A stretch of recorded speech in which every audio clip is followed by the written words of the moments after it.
నేను ములుగు నియోజకవర్గంలో తిరిగే పరిస్థితి మీరు చూశారు. ములుగు నియోజకవర్గంలో చాలా వరకు నేను ఇందిరమ్మ ఇండ్లు రాలేదని చెప్పేసి చాలా వీడియోలు చేశాను.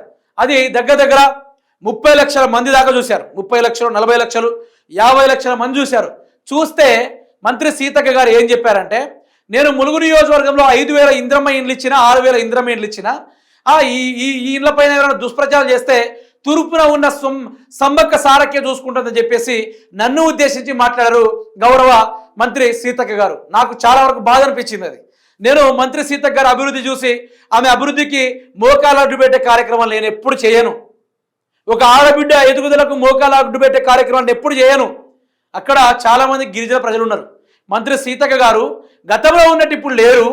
ములుగు నియోజకవర్గ ప్రజలు అభివృద్ధి చేసి మళ్ళీ అభివృద్ధి చేయండి, వాళ్ళు గెలిపించేటట్టుగా నేను కూడా చేస్తా అని చెప్పిన మంత్రి సీతక్క గారికి. అయితే ఈ వీడియో చూసిన తర్వాత మీరు ఒక క్లారిటీకి రండి. కేవలం ములుగు నియోజకవర్గానికి మరి రేవంత్ అన్న గారు, పొంగులేటి సీనన్న గారు ఆలోచించి అత్యధికంగా 5,000 ఇల్లు ఇచ్చినటువంటి ఘనత వారికే దక్కింది. కాబట్టి దయచేసి ఎవరైనా తప్పుడు కూతలు కూస్తే తూర్పున సమ్మక్క సారలమ్మే చూసుకుంటది.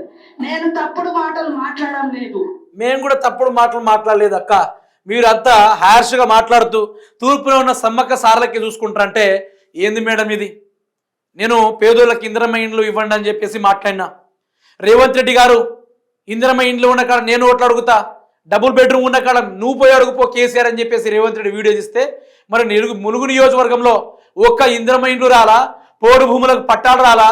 మంత్రి సీతక్క గారు 15 సంవత్సరాలుగా ఎమ్మెల్యేగా ఉన్నా, మినిస్టర్గా ఉన్నా, వీళ్ళ బతుకులు మారాలా అని చెప్పేసి వీడియో తీస్తే ఈరోజు అట్లా దుష్ప్రచారాలు, అవి దుష్ప్రచారాలట. ఇక మేడం గారు చెప్తున్నారు, అటువంటి దుష్ప్రచారాలు చేసేటువంటి సమ్మక్క తల్లే చూసుకుంటారని చెప్పేసి మాట్లాడుతూ ఉన్నారు. ధర్మం మిగిలిందే మేడం, ధర్మం మిగిలే ఉంది. కురుక్షేత్ర యుద్ధంలో ధర్మం కోసం కొట్లాడిన పాండవులు గెలిచారు, కౌరవులు గెలవలా. నేను కూడా ఒకటే ధర్మం మీద నడుస్తా ఉన్నా. ఆ ములుగు నియోజకవర్గంలో ప్రతి ఒక్క పేదవాడికి ఇండ్లు వచ్చేంత వరకు కొట్లాడతా. వాళ్ళకి ఆధార్ కార్డు వస్తుంది, వాళ్ళకి రేషన్ కార్డు వస్తుంది, వాళ్ళకు ఓట్లు వేయడానికి కూడా ఓటర్ ఐడి వస్తుంది. కానీ వాళ్ళకి ఇందిరమ్మ ఇండ్లు ఇవ్వడానికి మాత్రం మనసు రాదా మేడం? మనసు రాదా? వాళ్ళ ఓట్లు వేయించుకొని మనం ఎమ్మెల్యేలు అవ్వచ్చు, వాళ్ళ ద్వారా ఓట్లు పొంది మనం మంత్రులు అవ్వచ్చు. కానీ మన ద్వారా వాళ్ళకు అంతో కొంత ఇందిరమ్మ ఇండ్లను రావాలా వద్దా? నేను చేసింది తప్ప, తెలంగాణ ప్రజలకు నేను అడుగుతున్నా, నేను చేసింది తప్ప. నేనేం తప్పు చేశాను? ఈరోజు సమ్మక్క తల్లే చూసుకుంటుందంటే నేను కూడా చెప్తున్నా, అదే సమ్మక్క సారలక్క సాక్షిగా వాళ్ళ త్యాగాలకు అనుగుణంగా వాళ్ళు ఏ పెత్తందాలను ఆనాడు కాకతీయ రాజుల సామంతులను తరిమి కొట్టి వీర త్యాగం చేసి ప్రాణాలు కోల్పోయి ఈరోజు అక్కడ వనదేవతలుగా వాళ్ళు ఉన్నారో వాళ్ళ సాక్షిగా చెప్తున్నా, వాళ్లకు న్యాయం జరిగేంత వరకు నేను కొట్లాడతా. ఏ నిజాం రాజులను ఎదిరించి, ఏ కాకతీయ రాజులను ఎదిరించి సమ్మక్క సారక్క అదేవిధంగా జంపన్న వాళ్ళందరూ ఏ విధంగా ప్రాణ త్యాగాలు చేశారో ఆ ప్రాణ త్యాగాలకు ఒక జంపన్నలాగా, ఒక సమ్మక్క సారక్కలాగా నా ఉద్యమాన్ని నేను మొదలుపెట్టాను. మంత్రి సీతక్క గారు కాదు, బీఆర్ఎస్ పార్టీ ఉన్నప్పటి నుంచి వాళ్ళకు న్యాయం జరగాలని చెప్పేసి నా వంతు నేను నా వాయిస్ని రైజ్ చేయడం మొదలుపెట్టా. నా వాయిస్ని నేను రైజ్ చేయడం మొదలుపెట్టా. అక్కడ బ్రిడ్జి లేదు, ఒక ఇండ్లు లేదు, ఒక రోడ్డు లేదు, కానీ ఓటర్ ఐడి మాత్రం ఉంటుంది. ఓటర్ ఐడి మాత్రం ఉంటుంది. 2028లో అక్కడ కొలువు తీరిన సమ్మక్క సారక్క జంపన్న పగిడిద్దరాజు ఆనాడు బలంగా అనుకుంటారు. 2028లో ఒక రిజల్ట్ వస్తుంది. తూర్పున ఉన్న సమ్మక్కే చూసుకుంటుంది. తూర్పునున్న సమ్మక్క సారక్క పగిడిద్దరాజు అదే విధంగా జంపన్న 2028లో చూసుకుంటారు మేడం. ఎన్నికలు చూసుకుంటారు. ఇక నన్ను మీరు ఏం చేద్దాం అనుకుంటారో అది మీకు తెలవాలి.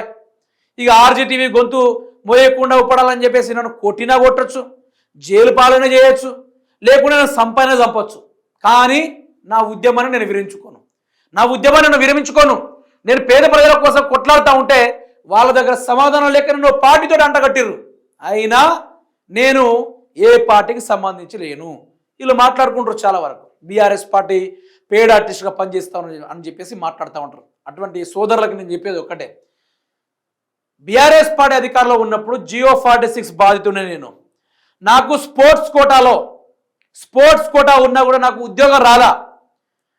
నా జీవితం ఈరోజు ఇటు మలుపు తిరగడానికి గల కేసీఆర్ ప్రభుత్వమే చెప్పుకోవాలా. ఈరోజు ప్రభుత్వాన్ని ప్రశ్నించడానికి జర్నలిజం చదివి ఈ ఫీల్డ్కి వచ్చి ప్రభుత్వాన్ని కడిగి పారేయాలి అని చెప్పేసి ఈ ఫీల్డ్కి వచ్చిన జియో 46 ద్వారా నాకు ఉద్యోగం రాకుండా చేసింది కూడా కేసీఆరే. మరి ఎట్లా మాట్లాడతారు భయ్ మీరందరూ? ఒక్కసారి ఇదే ఆర్జీటీవీ కాంగ్రెస్ పార్టీ అధికారంలోకి వస్తే బాగుంటుందని చెప్పేసి వీడియోలు తీసిన చరిత్ర కూడా ఉంది, ఒక్కసారి వెళ్ళి చూసుకోండి. అనవసరంగా బీఆర్ఎస్ పార్టీతో అంటగంటుడు ఏంది ఇది? నేనేమైనా మెయిన్ స్ట్రీమ్ మీడియా లెక్కనా? ఎక్కడ అన్యాయం జరుగుతూ ఉంటే ఆడ వీడియోలు తీస్తూ ఉన్నా. నేను కల్పితం చేయట్లేదు కదా, ప్రజలే మాట్లాడుతున్నారు కదా. ఇప్పుడు నేను మాట్లాడితే నేను బీఆర్ఎస్ అయిపోయినా, మరి 4.5 కోట్ల ప్రజలందరూ ప్రశ్నిస్తే వాళ్ళందరూ బీఆర్ఎస్ వాళ్ళేనా? ఏం తెలివి ఉండి మాట్లాడతారా కాంగ్రెస్ పార్టీ వాళ్ళు? ఉండాలి కొంచెమన్నా. ఇక మంత్రి సీతక్క గారేమో గిట్లా అంటుర్రు. ఇక మీరే దయచేసి కామెంట్ రూపంలో తెలపండి సోదరులారా. నేనైతే ఎవరికి అన్యాయం చేయదలుచుకోవాలా. నేను ఎక్కడికి వీడియో పోయినా కూడా ఒక గ్రామంలో ఏదో మొక్కజొన్నల ఇది జరిగితే ఆడ వీడియో తీయమని చెప్పేసి పిలిచిర్రు.